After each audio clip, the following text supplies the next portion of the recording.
We sat in a restaurant opposite the family court. Can't I really eat my lunch in peace, Laura? I just want another chance to talk you out of a huge mistake, Dave. If you continue down this stupid path, Dave interrupted. Do you really want to air our dirty laundry in public, Laura? Do a dozen people sitting within earshot really need to know about our affairs? I don't care who hears us, Dave. We could have talked calmly in my lawyer's office as many times as we wanted over the past 6 months. But no, you had to refuse after you became so sarcastic and stubborn. Why the hell wouldn't I be angry about what you did to me? We've been married for 12 years. 12 years old. And then I found out that you never loved me.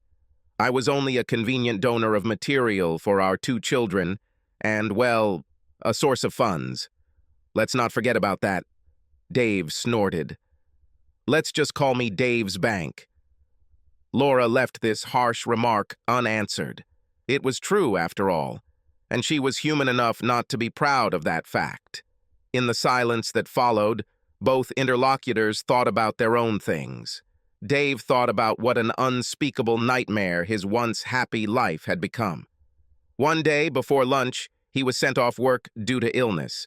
Seeing Laura's friend, Karen's car in the driveway, made him feel even worse. This woman never seemed to know when it was time for her to leave. As he let himself into the house, he was greeted by the sounds of grumbling and groaning coming from above. As he walked up the stairs, he saw Karen having sex with Laura in their marital bed. From shock, he lost his tongue for a couple of moments. The silence did not last long, and then he was screaming with rage when a clearly unrepentant but gloomy Laura and a smug Karen told him to wait downstairs. I still can't believe what you told me that day, Laura. That you've been in love with Karen since college, and your one and only true soulmate was her. But you wanted children, and you needed someone who could support you and them. You wanted to be a stay-at-home mom, and as you very nicely told me, damn, Karen needed some extra income. What a fool I was for not noticing that most of my salary goes to support your girlfriend. You never loved me, Laura? I was just a donor of material and a food stamp, wasn't I? No, don't just nod. But, damn it, admit it out loud. Acknowledge your choice. I want you to look me in the eye and say it. Okay, Dave. I admit it. I only loved Karen. She only used you to get children. You were the best candidate. The best candidate? Did you choose me? Who the hell were the other candidates? Dave muttered. Keith Davenport and Eric Jensen. Dave was stunned by how accurate Laura was. Keith? Eric? Why didn't you choose one of them? Why me? Keith and Eric are players, but you don't. You have always been honest and trusting. What you see is what you get. Karen thought that your gullibility would help us avoid being deceived. Well, she was right about that, Dave muttered sourly. Meet Dave, the dream of a swindler, or, in your case, a swindler. Yes, it is. Look, I'm not particularly proud of what we did, but you have to remember that the world was a different place when we got married. Women living together and having children was still frowned upon. Dave raised an eyebrow, his expression turning sarcastic. Okay. I admit it. It's not just about society and the desire to have children. I wanted a lifestyle that you could provide that neither Karen nor I could ever afford. Laura lowered her eyes in shame. Dave raised his head in anger. So, Karen has a key to our house? Yes. And how often did she come and have sex with you in our bed? Not very often, to be honest, Dave. Mostly it was me who came to her apartment. And had sex? Laura sighed. No. Made love, Dave, in an apartment that I, unknowingly, paid for. Yes, Dave.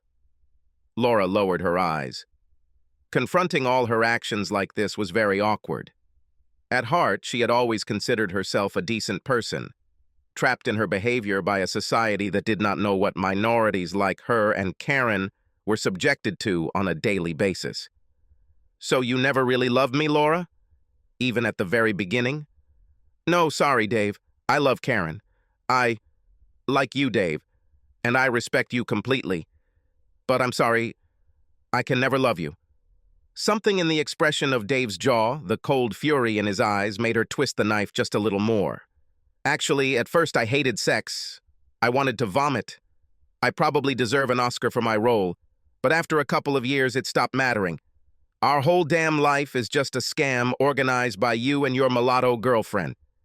Dave allowed himself to enjoy the flash of anger in Laura's eyes when he used the derogatory term. If this is fucking respect, then I wouldn't want to see what disrespect looks like.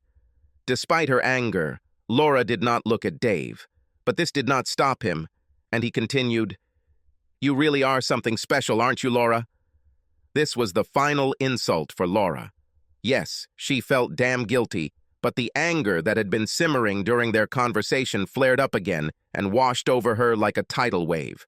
"Just shut up, Dave. The trial is in less than 15 minutes, and I want to get a point across that thick skull of yours before we have to go back." Dave threw his hands up in surrender, forgetting about his lunch. "What do you want, Laura?" "I want us to get back to normal, Dave. Normal, like if I went back into the house and turned a blind eye to you having sex with Karen. And it's normal. Pretend to our sons that we have an ordinary marriage, like their friends' parents." "Well, no, Dave. Now that you know, we can stop pretending that I like straight sex. You can move into the spare room, and Karen can move in with us." "Not a damn thing like that, Laura. What kind of weakling do you take me for? Someone who has no choice, Dave." Laura smiled. It wasn't pretty. "You have exactly two options. Live a normal life. Well, almost normal. Live with your children. I will be banned, but everything else will be exactly the same as before. Or walk across the street to the courthouse. Make an idiot of yourself and see how it all ends." Laura didn't wait for Dave's answer. "We got Judge Reynolds out, damn it." Throughout his entire career, he never once took the side of his husband, no matter what his wife did. "He will give me the house, and you will pay all the utilities. He'll make you keep me on your insurance, and you'll pay all the deductibles. I have never worked, so he will assign me alimony, which in CZ will be equal to the GDP of a third world country. And all the while, you'll be living in a shoebox at the county dump, wishing you had enough money to afford macaroni and cheesy." By this point, Laura's face was red with anger. Dave bowed his head at the table and feigned defeat. Looking at her watch, Laura decided to play her trump card. "And what about your boys, Dave?" "Your precious sons. You will be allowed to see them one weekend a month, or as the court decides. But you know what, Dave? It is on this weekend that they will be sick, or playing football, or will be unavailable for any of 1,000 other reasons that I will try to come up with." Laura paused and took a few breathless breaths before continuing. "And all this time I'll be making love to Karen in your bed, and you won't even be able to afford a date. Come on, Dave, be reasonable. I have a lawyer in court for $3,000 a day, and you represent yourself. Why completely ruin your life? Why, if we can go back to what it was, nothing much will change." Dave looked up, his eyes sparkling. "Nothing except that I will live with a complete lack of pride. I won't be able to look my sons in the eye." He stopped and shook his head. "Tell me, Laura, you reminded me that you never worked. Even when the boys were old enough to go to school and I asked you to look for a job and help pay the bills, you never did. Was that your plan all along?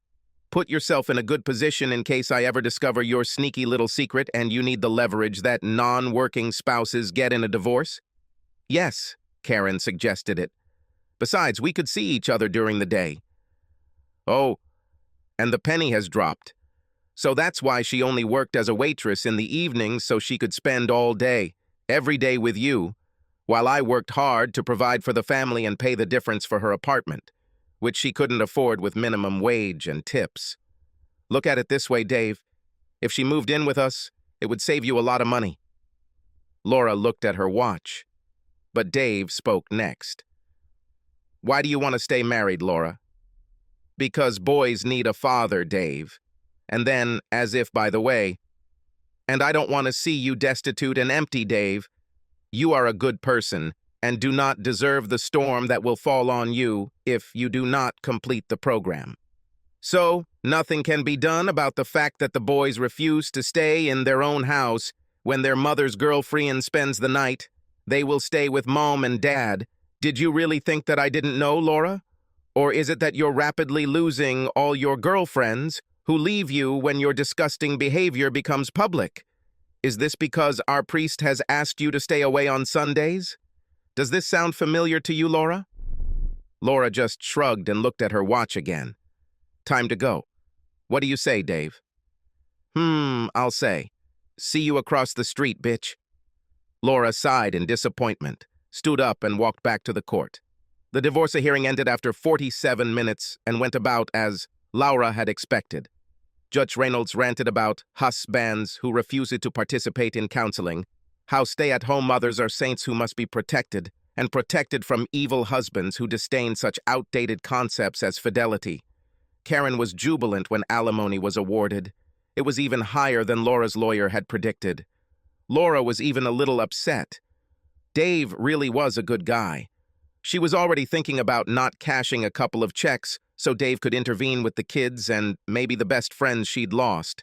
She looked across the room, expecting to see a devastated expression on her ex-husband's face. But instead, she saw... what? A pity. Why would he feel sorry for her? Everything should be the other way around. At that moment, she heard a voice behind her. Mrs. Laura Brown, a.k.a. Thompson? Laura turned around and saw two uniformed policemen. Yes, officers. You are under arrest on a charge of fraud and violation of sections 257A and 258 of the State Penal Code in that you have dishonestly obtained a benefit by fraudulent means. You have the right to remain silent. You have the right to a lawyer.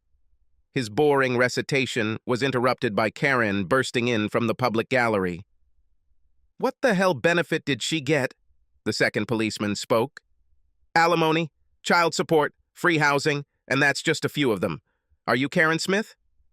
At that moment, Karen rushed to the door. Hello, Dave. I feel like you should know me, and I'm sure I know some of you. The memory of Judge Usher, alerted by shouts from the police, capturing Karen as she ran through the courtroom door, still makes me smile. The fact that she slammed her head into the heavy oak wall as his arms wrapped around her ankles was just a bonus. Satisfying my sense of justice, it turned out that lying and deception in themselves are not crimes, but financial gain from them is already a crime. All this is called fraud, a general category of criminal behavior that involves the use of dishonest or deceptive means to obtain improper advantages or benefits to others. When I first learned that Laura was, well, I can't think of a word to describe her behavior, let's just say, plan for life, I was understandably devastated. Devastated by my naivety and the possibility of losing my sons. I did what any normal guy would do. I got drunk. And then I got lucky.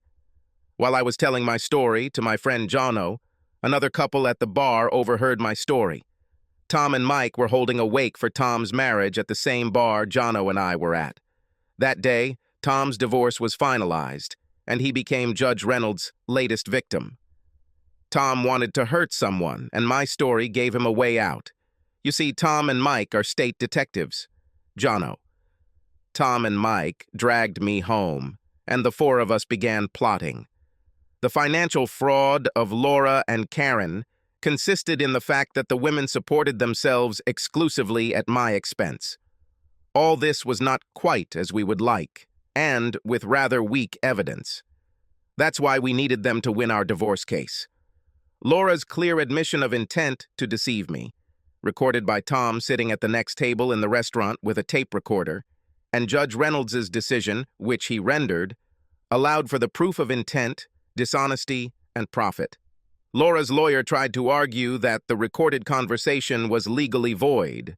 The judge ruled that Laura herself gave permission for the recording with the words, "I don't care who hears us, Dave." After regaining consciousness, Karen was handcuffed to a hospital gurney. Laura posted bail for her, but Karen fled almost immediately. Our little group had been expecting this, and Jono and I took turns watching her apartment. Tom was waiting for her 200 kilometers from home, on the state border, and Karen was left in custody until the trial. Laura exploded upon learning of Karen's betrayal.